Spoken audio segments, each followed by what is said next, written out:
when you're doing a toll bond, assuming you're not doing pre-completion tolling, the revenue coming in when you're doing the bonds that comes in later. There's a bunch of capitalized interest in the total issues, which is also been taken out of these costs. So when you look at the numbers here that says, 1.15, 1.49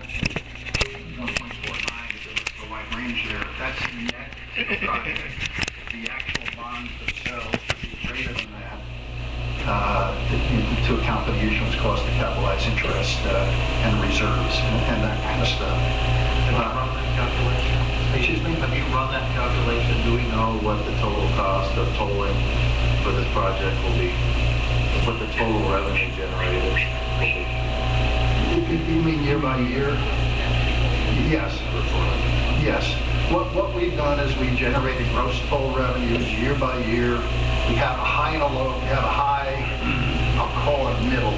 It's not quite the middle. We have a high, middle, and low estimate for each toll rate structure. But Steve, the numbers that are here on this table are the numbers that we would expect to be applied to the project, even though the bond issuance level will be substantially will be higher. That's correct. That's correct. And so when you look at the numbers in the slideshow later today, those also are net to the project, but they'll show a range, and that range reflects variability in the traffic forecast may not be perfect, the interest rates may change, and so on and so forth. And so we provide a range for each toll rate. And what you can see when you look at those ranges is there's even on the dozen or so that have been looked at, you can see that a lot of those, maybe virtually all of those, fall within the ranges that are shown here.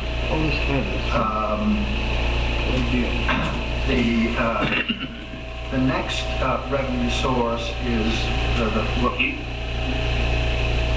Yeah, go ahead. Could you get closer to a microphone? I don't know if it's possible, but if I swallow it, can somebody come and save me?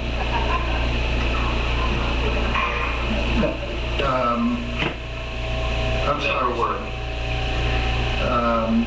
On the federal highway, how close he is. I mean, he's half an inch away from it. Yeah, on the federal highway number, we're showing 400 million. A couple of comments on that. First of all, the assumption going into that number is that we'll be seeking an earmark in the reauthorization bill under projects of national significance, or whatever that pot is called in the next bill. Names change once in a while. And we have worked with our delegation, talk to them about the numbers, and the numbers on the House side have been actually submitted. The earmark request on the House side have been submitted. They haven't been submitted on the Senate side because the Senate hasn't got to that point yet.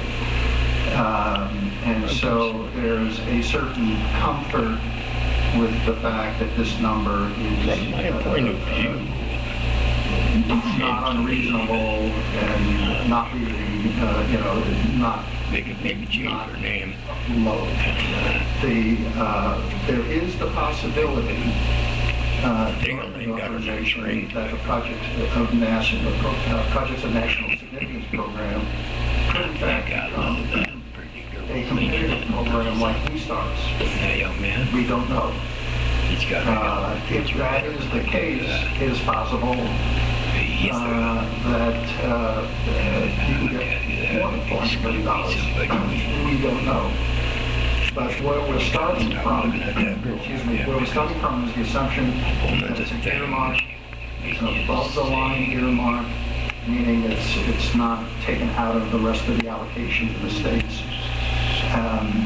It's our judgment the right place to start, recognizing that if the opportunity arises through a program change, then we'll take advantage of it when that occurs. You're speaking a little bit,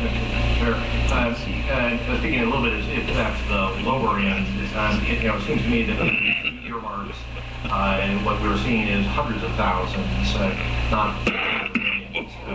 Do you want to speak into that part of it yet? Yes, two things. The earmarks in the last couple of years, I know Oregon better than Washington, have been, out of appropriations have been very, very small. Like, very small. You know, $1 million, $300,000, that kind of stuff. That's Okay, out of so- appropriations. The reauthorization earmark process is different.